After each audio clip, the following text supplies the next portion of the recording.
नमस्कार दोस्तों, दिल्ली विधानसभा चुनावों में आम आदमी पार्टी हर वर्ग को रिझाकर अपने खेमे में लाने में जुटी है। जाट समुदाय के बाद अब आम आदमी पार्टी के संयोजक अरविंद केजरीवाल मिडिल क्लास के हितैषी बन गए हैं। केजरीवाल ने मिडिल क्लास परिवारों की जरूरतों पर ध्यान देते हुए उनकी बात करते हुए एक प्रेस कॉन्फ्रेंस में कहा कि सभी राजनीतिक दलों ने मिडिल क्लास वर्ग को लेकर एटीएम मशीन समझा है। अरविंद केजरीवाल ने मिडिल क्लास को टैक्स टेररिज्म का शिकार बताया और कहा कि मिडिल क्लास वालों की 50% से ज्यादा आमदनी टैक्स देने में चली जाती है, लेकिन उनके हितों की कोई नहीं सोचता। बीजेपी और कांग्रेस पर निशाना साधते हुए केजरीवाल ने मिडिल क्लास को दबाकर, डराकर और निचोड़ कर रखने का आरोप भी लगाया। साथ ही केजरीवाल ने आम आदमी पार्टी को मिडिल क्लास वर्ग की आवाज बनने का आश्वासन दिया। केजरीवाल ने एक और चुनावी वादा करते हुए मध्य वर्ग के परिवारों के मुद्दों को सड़क से लेकर संसद तक ले जाने की बात कही, तो वहीं चुनावी दंगल में मध्य वर्ग के शुभचिंतक बने केजरीवाल ने केंद्र सरकार से 7 मांगे भी की, जिसमें शिक्षा का बजट 2% से बढ़ाकर 10% करने और उच्च शिक्षा के लिए सब्सिडी और स्कॉलरशिप की मांग की। वहीं हेल्थ का बजट 10% बढ़ाने और हेल्थ इंश्योरेंस से टैक्स हटाए जाने की भी मांग की। इसके अलावा केजरीवाल ने इनकम टैक्स की छूट की सीमा को 7 लाख से बढ़ाकर 10 लाख करने और जरूरी चीजों के ऊपर जीएसटी खत्म करने की मांग की। अरविंद केजरीवाल ने वरिष्ठ नागरिकों के लिए मजबूत रिटायरमेंट प्लान और देश भर में इनके मुफ्त इलाज देने की भी डिमांड की। साथ ही रेलवे में बुजुर्गों को मिलने वाली छूट को फिर से लागू किए जाने की मांग की। केजरीवाल अपने लुभावने चुनावी एजेंडे को लेकर हर वर्ग को आकर्षित करने का प्रयास कर रहे हैं। अब इनकी मांगे और वादे कितने कारगर साबित होंगे, ये विधानसभा चुनाव का वोट बैंक ही बताएगा। फिलहाल दिल्ली की चुनावी हलचल और देश दुनिया की तमाम खबरों के लिए देखते रहिए खबरनामा। नमस्कार। आज मैं आपसे एक बहुत महत्वपूर्ण मुद्दे पे बात करना चाहता हूं। आमतौर पे जब कोई नेता चुनाव के ठीक पहले किसी विषय पे चर्चा करता है या घोषणा करता है तो लोग कहते हैं वोट के लिए कर रहा है।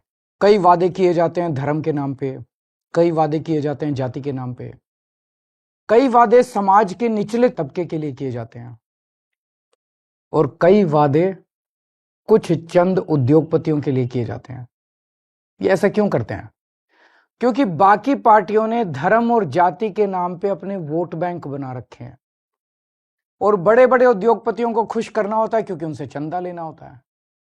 तो ये एक तरह से बड़े उद्योगपति उनके नोट बैंक हैं और बाकी लोग उनके वोट बैंक हैं। इस वोट बैंक और नोट बैंक के बीच में एक बहुत बड़ा ऐसा वर्ग है जो पिस के रह गया है। वो ना इधर का है ना उधर का है और ये वर्ग है भारत का मिडिल क्लास। कोई भी पार्टी आज मिडिल क्लास के हित की बात करने को तैयार नहीं है। ऐसा क्यों है?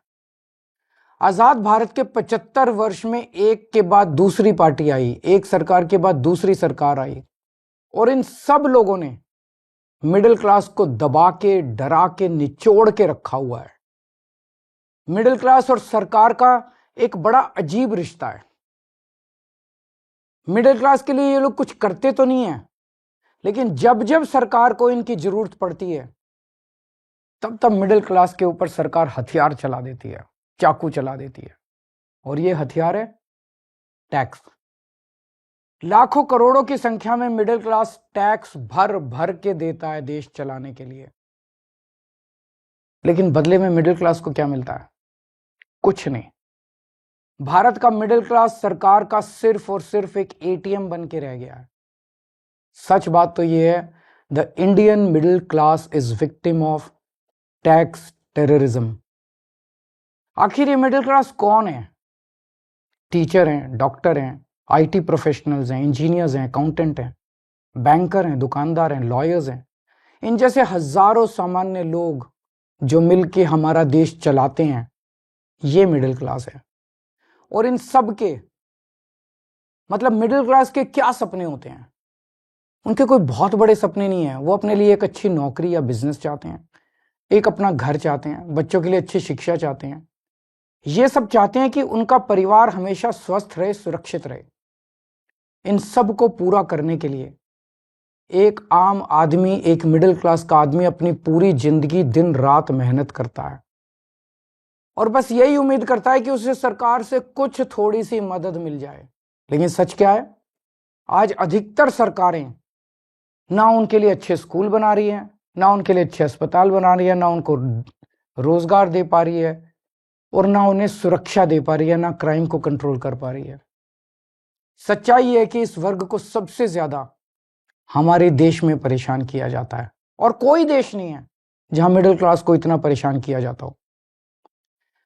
आपको पता है, अगर एक मिडिल क्लास परिवार साल में 10-12 लाख रुपए कमाता है तो income tax, GST, toll tax, education cess, sales tax, property tax, corporate tax, service tax, registration tax, capital gain tax वगैरह वगैरह वगैरह, ये सारे टैक्स मिला के एक मिडिल क्लास की 50% से ज्यादा आमदनी केवल और केवल सरकार को टैक्स देने में चली जाती है।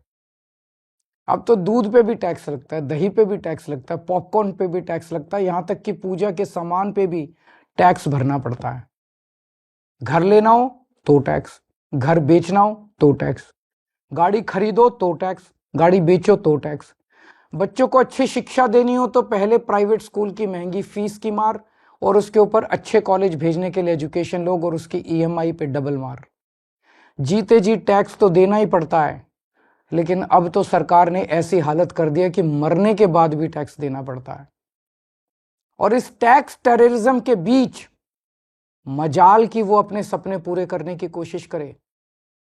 सच्चाई है कि आज एक यंग मिडिल क्लास कपल, शादीशुदा कपल, उसके लिए फैमिली प्लानिंग एक फाइनेंशियल डिसीजन बन गया है। जब वो बच्चा पैदा करते हैं तो पहले सोचते हैं, उनके मन में सब, क्या हम इस बच्चे की परवरिश अफोर्ड कर पाएंगे?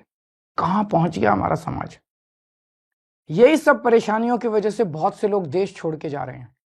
2020 में 85,000 भारतीय देश छोड़ के विदेश चले गए और 3 साल बाद 2023 का आंकड़ा दिखाता है कि 3 गुना, यानी कि 2,16,219 लोग देश छोड़ के चले गए।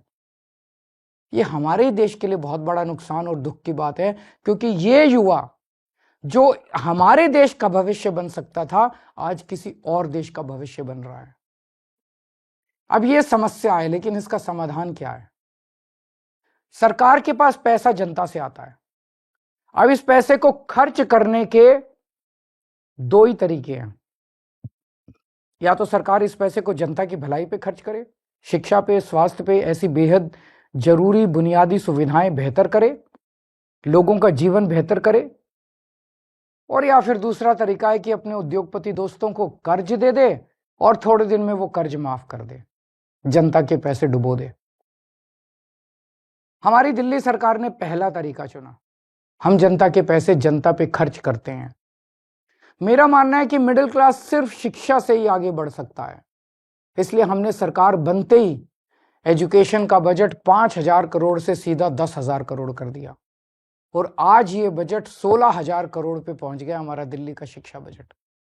हमने सरकारी स्कूलों को इतना बेहतर बना दिया, इतना बेहतर बना दिया, ये स्कूल आज इतने अच्छे हो गए कि 4 लाख बच्चे प्राइवेट स्कूल छोड़ के सरकारी स्कूल में आ गए। अब बहुत बड़े स्तर पे मिडिल क्लास लोग अपने बच्चों को यहाँ सरकारी स्कूल में भर्ती करा रहे हैं।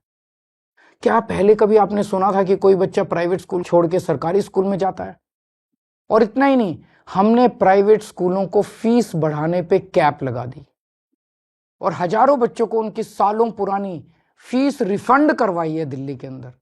जो पिछले सालों में उन्होंने गलत फीस ले ली थी, कई स्कूलों से हमने फीस रिफंड कराई है। क्या आपने कभी एक आम आदमी को स्कूल के फीस का रिफंड मिलते हुए सुना है? तो आप ही बताइए, क्या हमने आप ही के टैक्स के पैसे शिक्षा में इन्वेस्ट करके, शिक्षा का बजट बढ़ा के, स्कूल बेहतर करके, प्राइवेट स्कूलों की फीस पे कैप लगा के, क्या हमने कोई गुनाह किया है? हमने मिडिल क्लास को महंगाई की मार से बचाने के लिए बिजली और पानी के बिल कम कर दिए। आज देश के सभी बड़े शहरों में सबसे सस्ती बिजली दिल्ली वालों को मिलती है। और इतना ही नहीं, हमने आपके टैक्स का पैसा इंफ्रास्ट्रक्चर में इन्वेस्ट करके पूरी दिल्ली में बिजली की सप्लाई 24 घंटे कर दी, जबकि 10 साल पहले दिल्ली में 8 से 10-10 घंटे के पावर कट लगते थे। ये करके मिडिल क्लास को अगर हमने थोड़ी सी राहत पहुंचाई है, तो क्या हमने कोई गुनाह किया है? हमने सरकारी अस्पताल बेहतर बनाए, सरकारी अस्पताल से रेफर होकर प्राइवेट अस्पताल जाने वालों की सारी सर्जरी फ्री कर दी। आपको जान के ताज्जुब होगा कि हमारे मोहल्ला क्लिनिक की सबसे ज्यादा डिमांड दिल्ली के मिडिल क्लास इलाकों से आती है। तो क्या आपके टैक्स के पैसों से अच्छे अस्पताल और अच्छे मोहल्ला क्लिनिक बना के एक आम आदमी को अच्छा इलाज करके हमने कोई गुनाह किया है क्या?